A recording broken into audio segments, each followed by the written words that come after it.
by the beast of Bray Road. When I slowed down, this half-man, half-wolf looked right at me. It was the scariest thing I've ever seen, and I felt pure terror. Face to face with the Michigan Dogman. When I locked eyes with it, we both froze. It was coming directly at me, and that's when I said, time for me to go. Turned into a cannibal by the ravenous Wendigo. When somebody's possessed by the Wendigos, it's very terrifying, and they become a predator, and their family, relatives, or friends have become the prey.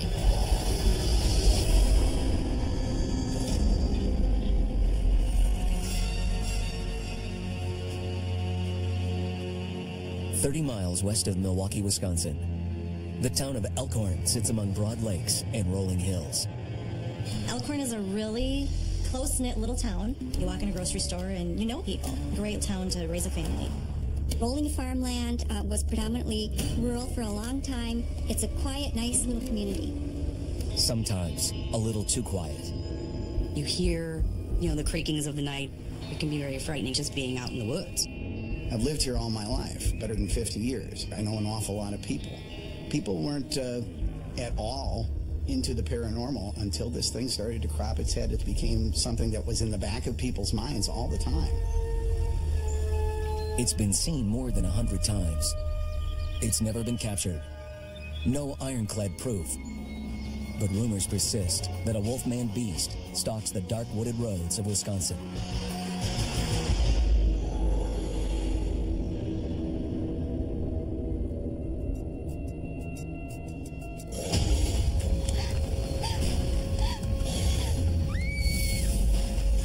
Dating back to the 1940s when people went to the woods, some of the old-timers remembered hearing stories of them coming back, screaming out of the woods with their clothing all shredded by this monster with these deep, dark scratch marks on their body, indicating that they did encounter some creature out there.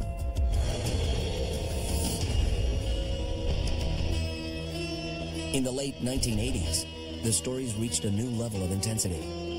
In and around this area outside of Elkhorn, Wisconsin, there was a flurry of sightings of some unknown, upright, wolf-like creature.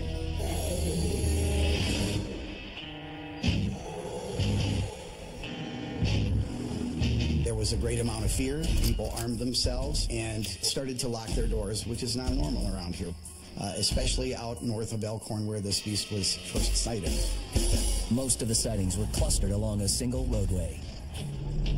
Bray Road is a 2-mile stretch of country road. It's full of family farms. Some of them go back generations. Just off of Bray Road, there's a large woods, very deep woods with a number of ponds in it. And every now and then, something emerges. Something that Elkhorn native Lori Andreezy will never forget. I never thought anything like this would ever happen to me, but it did happen, and it was one of the scariest moments in my life. Late one evening in the fall of 1989, the local bar manager was driving home from work, driving on Bray Road. It was a very quiet night.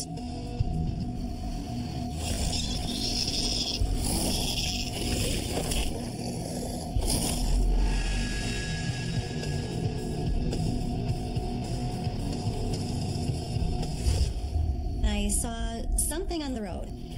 To Lori, it looked like some sort of animal hunched over in the middle of the road. She inched closer for a better view. I saw him kneeling on the road, like a person would kneel. I put my headlights on bright so I could see it. And that's what really made me realize it wasn't something normal. And then, a blood-chilling realization. It was holding the roadkill like it had elbows, and it was kneeling like it had knees, like a human being. Hands, elbows, knees. And I'm looking at it and I can't believe that I'm actually seeing this thing that I've never seen before. I was very, very frightened because I thought I was looking at a half-man, half-wolf, a werewolf. The real terror came when the kneeling creature turned and locked eyes on Lori. His eyes were a glowing yellow. His eyes were actually glowing. It was frightening. I was looking at this creature and I felt pure terror. That's all I could feel.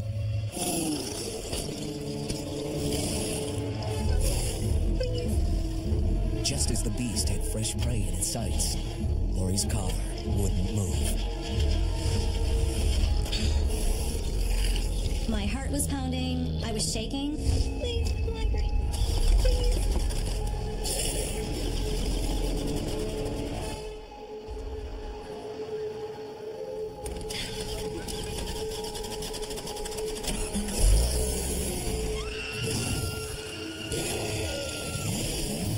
When her car roared to life, there was only one place to go. I pretty much sped to my mom's and just got out of there as fast as I could. That creature was the scariest thing I've ever seen. Mom? Mom? What's wrong? What happened? When Lori came into the house, she was just full of panic. She said, Mom, you're not going to believe what I saw. She said, I saw a werewolf. It was kneeling on the side of the road. It had glowing eyes, and it was eating roadkill. And I said, oh my God, Lori. She couldn't believe it. I couldn't believe it. We were just both in shock. I know what I saw. She was absolutely terrified. I have never seen Lori that terrified, ever.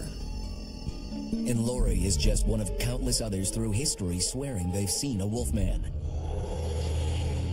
The legend dates back to ancient times. In Northern Europe, pagan warriors dressed in wolf hides to channel the spirit of these aggressive pack animals. But by the late Middle Ages, rising panic over witchcraft turned the wolf and notions of a wolf man into something evil. Fueling the fear may have been Europe's first serial killer. In 1589, in Bedburg, Germany, Peter Stubb carried out more than a dozen brutal murders. Stubb wore a girdle made of wolf pelts that he claimed transformed him into a werewolf. Stubb was burned at the stake. Many werewolf legends were combined into Hollywood's classic tale. The ill-fated human hero, under a full moon, cursed to transform into a savage beast. Only the creature that stalked Wisconsin in the 1980s appeared to be different. Less man, more wolf. Pumped with aggression and vying to survive on wild game.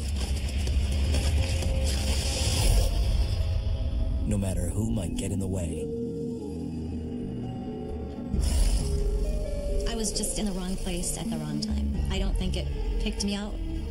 I just think it was there, and I was there.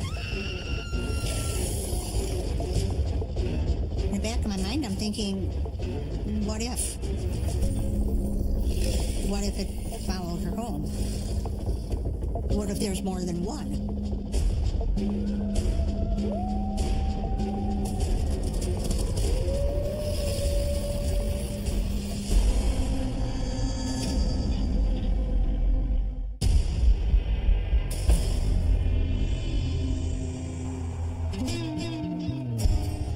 On a fall evening in 1989, near Elkhorn, Wisconsin, local resident Lori Andreezy was driving home. Her ride was interrupted when she saw a strange creature in the middle of the road. And as I slowed down to look at it, it turned around and looked at me. Staring into her headlights was a wolfman, the legendary beast of Bray Road. I didn't sleep that night very well, mostly because I was thinking about this creature that I'd seen.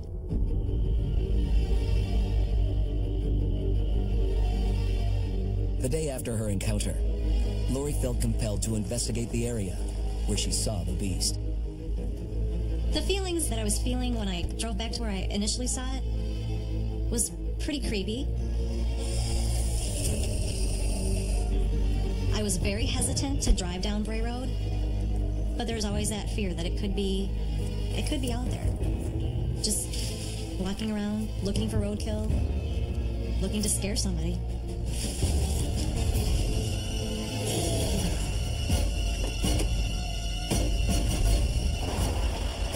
It was also unbelievable.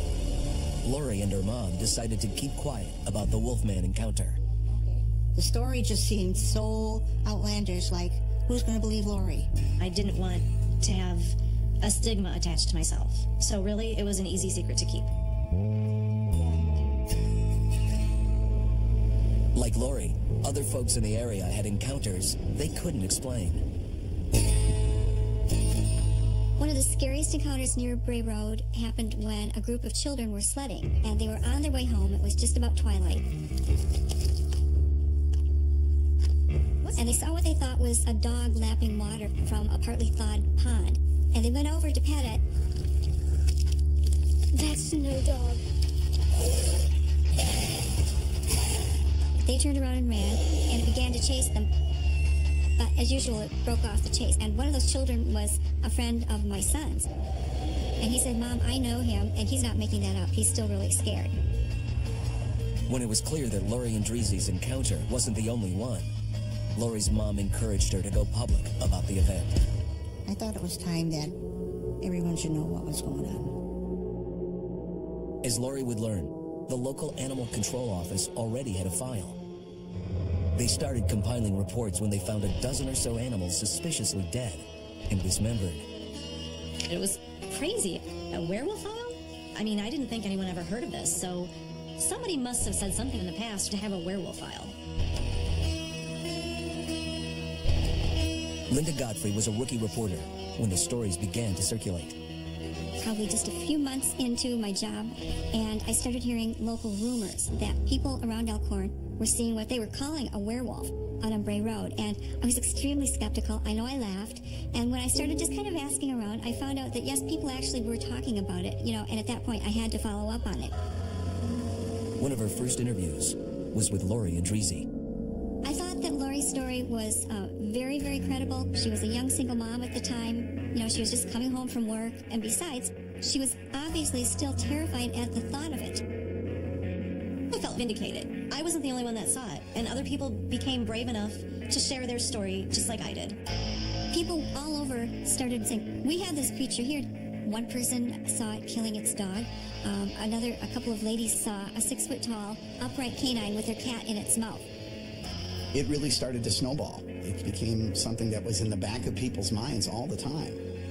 The story went viral, and the creature was dubbed the Beast of Bray Road.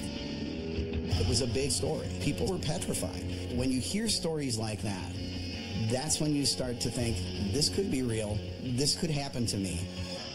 I believe it's not the only one out there. I believe there's a lot of them. It's not just here, it's all over. In fact, after the spate of sightings around Bray Road, people throughout Wisconsin started claiming Wolfman encounters. 60 miles northeast of Elkhorn, the small town of Hubertus, Wisconsin, is another community surrounded by hills and forest. The perfect landscape for a creature to hide. In 2006, local sanitation worker Steve Kruger had a run-in with the Wolfman beast that made him question everything he ever thought about the supernatural. I never believed in monsters until I saw that creature at the back of my truck. I thought, what the hell is that?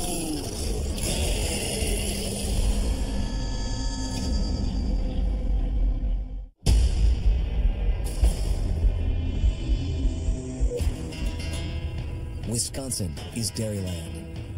For a state with over 1 million milking cows, there's no love for a predator like the wolf. Since the 1800s, it's been open warfare. By the 1960s, the wolf was officially exterminated from Wisconsin. Some wonder if a few managed to live on, and not only survive, but transform. Like insects or rodents that defy extermination, only to come back stronger. It might be some kind of natural wolf-wolf hybrid that has adapted to run or walk on its hind legs when it suits its purposes for some reason. Whatever the cause, by the 1980s, Wisconsin was in the midst of a flurry of reports about a bizarre Wolfman beast.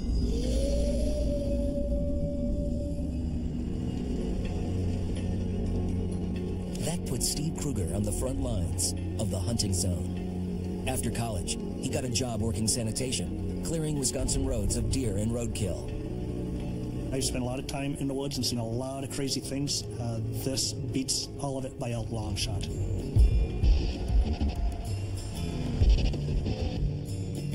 Back in 2006, I was contracted to pick up the dead deer carcasses along the roadways throughout the state. There was no precipitation. It was just a really nice, cool evening. I was driving and I came across a small deer carcass. It was a small 80-pound doe, so I threw down the tailgate, picked up the deer and tossed it into the back on top of the ATV ramp. And I hopped back into my cab, got the clipboard out and started filling out the paperwork.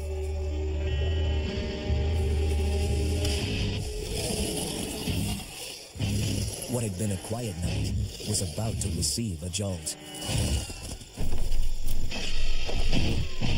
At first, when the truck shook, I thought it was the wind. So I ignored it the first time, started filling out the paperwork again. When the truck rocked again, it couldn't be ignored. I really felt like something heavy got into the back end of the truck.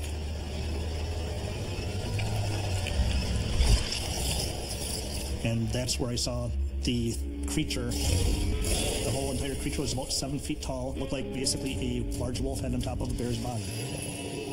This was not a bear. Then, it made a move toward the front of the truck. It scared the dickens out of me. I became panicked and I realized I just needed to get out of there. It came down to a choice of fight or flight, and I chose the flight. My truck was still running, so all I had to do was throw it in the drive and hit the gas. As I did pull away, I heard a metal clank hit the road. He didn't wait to see what it was. He didn't dare look back. I got to the next crossroad as fast as I could, which was several miles down the road, and I pulled over. Both the deer and his heavy metal ramp were gone. The only thing I could presume is that the ramp got tangled up in the deer's legs as it was being dragged off the back end of my truck. I needed that ramp to be able to perform my job. But that meant going back down the road to where the Wolfman might be lurking. When I got back to the spot, there was not a deer, there was not an ATV ramp, and there wasn't a furry creature alongside the road or in the road. How could the creature manage to carry off a carcass and a heavy ramp? Steve Kruger was beginning to consider supernatural explanations. To realize that there was a creature like that out there, that aggressive and that willing to get close to people, frightened me.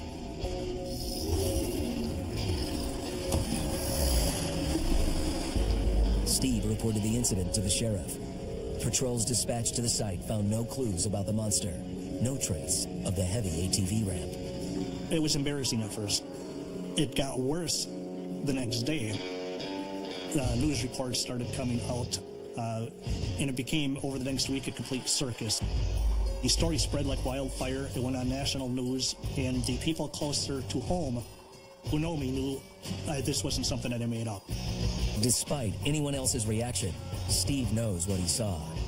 The people that don't believe me, I tell them to go pound sand. I saw what I saw. If they don't believe me, it does not bother me one bit.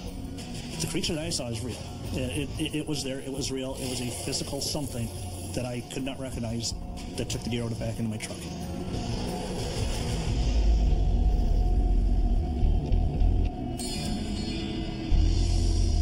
Wisconsin isn't the only upper Midwest state where wolf and monsters are seen. An hour north of Detroit, the quaint town of Holly has long attracted visitors to its Christmas-themed festivals.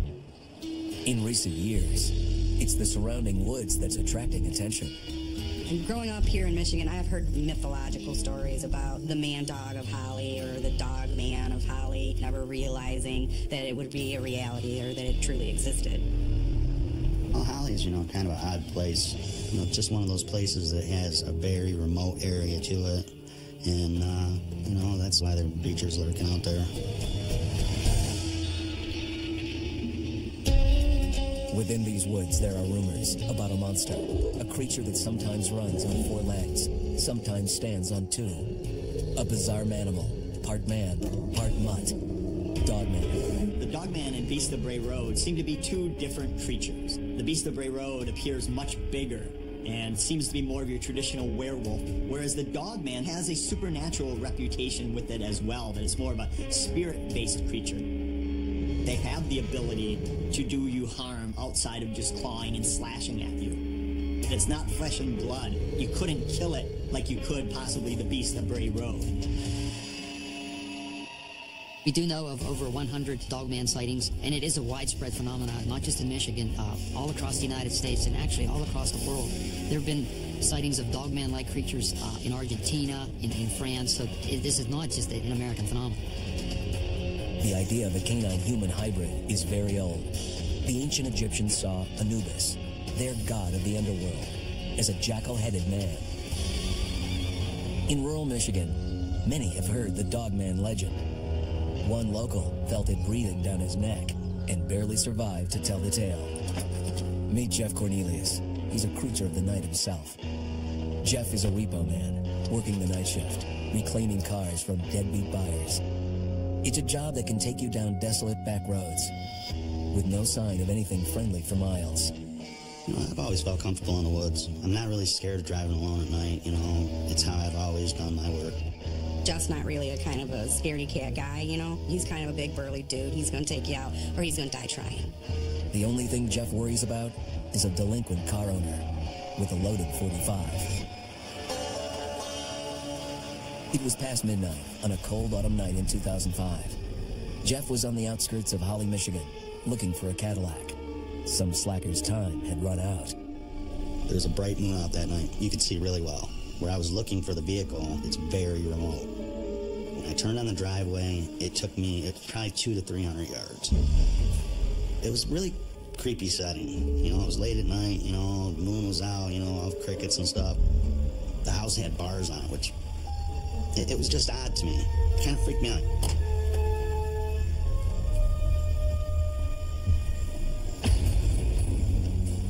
So I got out to look in the window. I had my flashlight and I was looking inside the building. And I heard something snap. When the job suddenly goes south, Jeff doesn't usually panic. Not this time. When I think of that night, I think of the scariest thing I ever saw.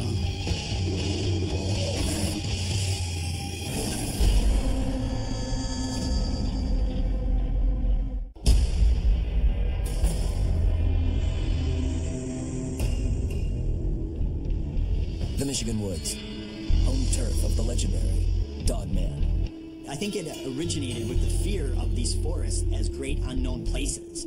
The pioneers would hear these sounds and unexplained noises and movement in the woods. And when they caught a glimpse of these creatures, they didn't look like anything they'd ever seen before. Rumors about a giant man-dog continue to circulate to the present day because of encounters like the one repo man Jeff Cornelius had in 2005. Late one night, Cornelius was confident he'd finally located a Cadillac on his pickup list at a house outside Holly, Michigan.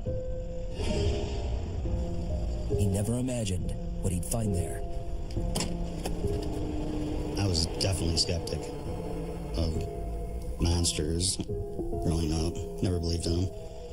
The things that Jeff sees as a repo man are the real life scary stuff. They're the people coming at you with the 2x4 in the middle of the night, or hearing a click of a shotgun.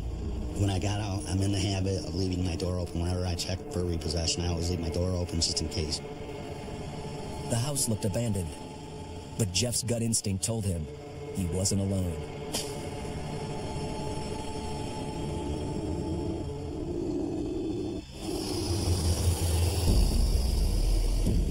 When I locked eyes with it, we both froze. It had ears on its head, and it was standing on two legs. The legs were bent.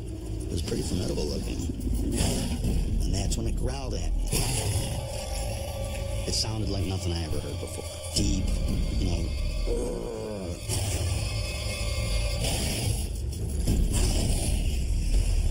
It was coming at me. Directly at me. I jumped in my truck, closed the door. I was scared. My heart was pounding for sure, you know. Just wanted to get out of there before the thing, you know, busted through my window or something.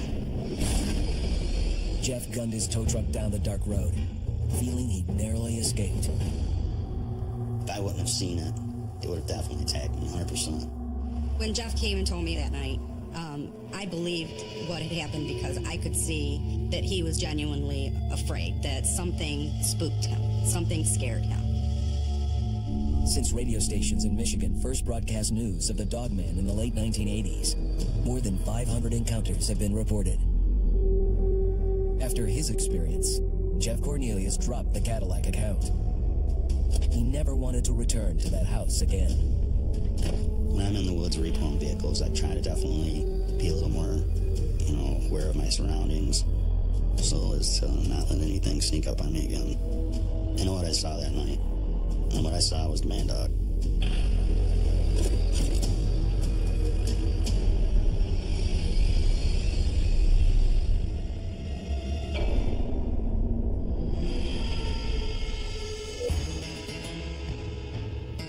America's North Woods border region.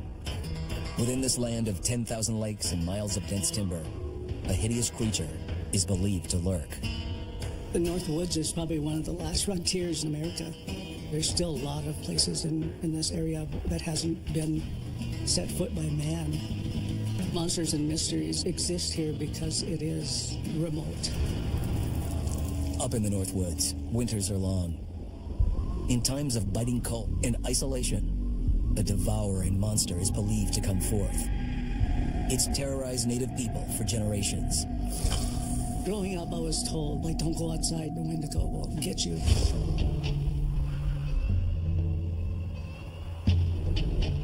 Among the traditions of the northern Algonquin tribes is the Wendigo, a monster that can seize hold of a person to carry out its hunger for human flesh. The Wendigo force itself would go somehow inside of their bodies and take over control of their faculties to a point where they become homicidal and cannibalistic. According to the legends, someone infected by the Wendigo is capable of almost anything.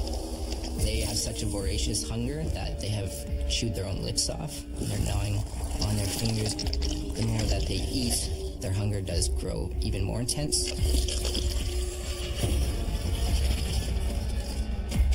One of the most horrific cases of Wendigo possession unfolded in the 1870s, when a Cree Indian named Swift Runner turned up in town, claiming his wife and children were missing. Police investigators suspected foul play. When they walked to his campsite, they were horrified by what they saw. And it didn't take them very long to discover there was something more sinister to this story.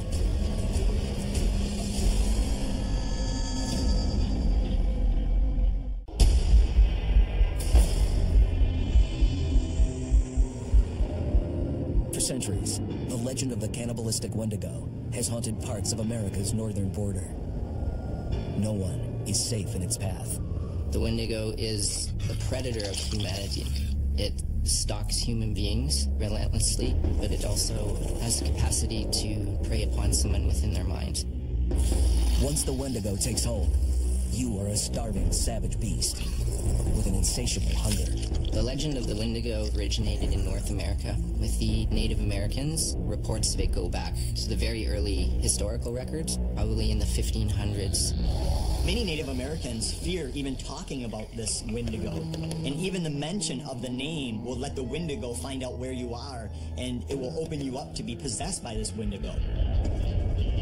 The most famous case of a Wendigo possession took place in 1879 in the deep woods outside of Edmonton, Alberta. Swift Runner, a Cree Indian, was a trapper and a guide. He had left town the previous autumn with his wife, 6 children, and his mother. But when Swift Runner returned in spring, he was alone. Swift Runner came into a nearby village telling this heartbreaking tale. I had to watch them starve to death. Of his family being killed by starvation, and that he was the only survivor. My whole family gone. It wasn't hard to understand a family falling victim to a brutal winter. Yet something was suspicious about Swift Runner. He was a strapping man, and he came into town weighing over 200 pounds. It didn't look like somebody who had just weathered a terrible winter. He wasn't malnourished, didn't look like he was starving. He looked healthier than ever. After a few nights, it became clear that something was wrong. He started having night terrors, screaming in his sleep. I am the Wendigo! Villagers alerted the police. Swift Runner actually guided them back to his winter cabin. When they got there, that's when they saw the true horror. Human skulls were scattered around. Many bones, some of which had been snapped in half, and the marrow inside had been drained. They had never seen anything like it. Swift Runner had killed his entire family, shooting them, hitting them with an axe, strangling, and then eating most of their bodies.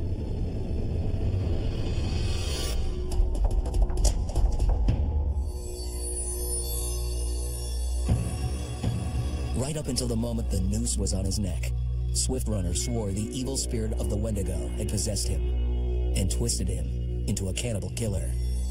When he was on the gallows, Swift Runner himself said, "I am no longer a man." In the unforgiving North Woods, hunger and horror go hand in hand. The Wendigo can turn himself into anything. Look like somebody like, he's a spirit and he's a man.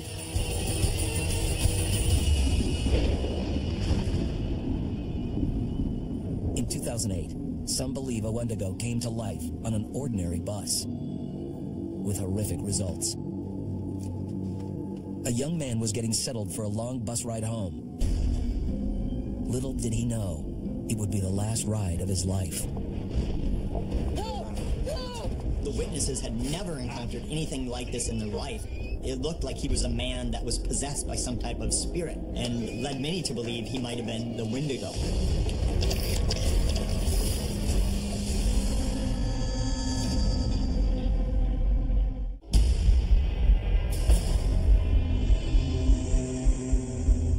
The Wendigo appears in the legends of many North American tribes as a giant frozen monster. So gaunt, it's almost skeletal. So hungry, it's bitten off chunks of its own flesh. The Wendigo is a hideous monster, reported to be somewhere between 8 and 15 feet tall, white-skinned, white-furred. It will have these large antlers and horns growing out of its head. Truly a horrifying creature. Even today, there's a belief that a Wendigo can show up anytime, anywhere. 250 miles north of Fargo, North Dakota, one might have appeared on an ordinary bus. July 30th, 2008, a Greyhound bus was en route to Winnipeg with 36 passengers aboard. One of them, a young man on his way home, was just falling asleep. It was sometime later that another man got on the bus with a duffel bag and black sunglasses. His name was Vincent Lee. He came onto the bus and seated himself at the back. The bus drove on for another hour. Then, something monstrous overtook Lee.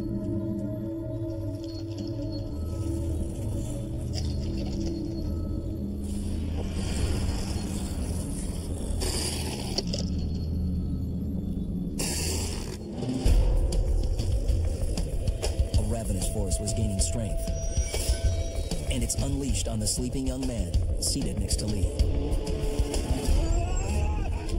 This man, of course, wakes up and starts scrambling, trying to fight off Mr. Lee, and the entire time he's screaming.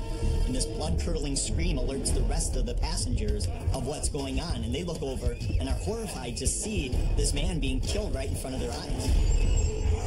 The bus immediately pulled to a stop. Passengers fled outside.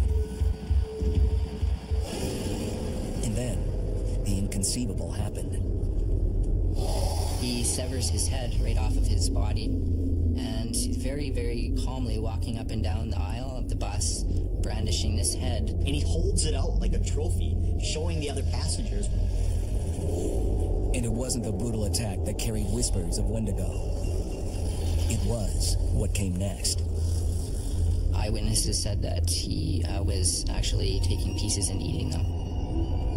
It bore the signs of Wendigo, a monster in its most brutal form.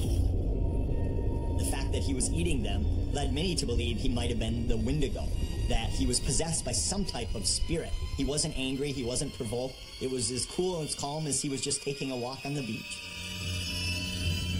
It seemed to be totally unexplainable, but yet at the same time, it was occurring right in front of their eyes.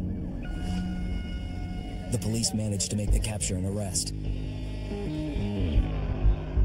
Was Vincent Lee merely insane? Given the history of cannibalistic killings in the North Woods, some suggest this was an evil force at work.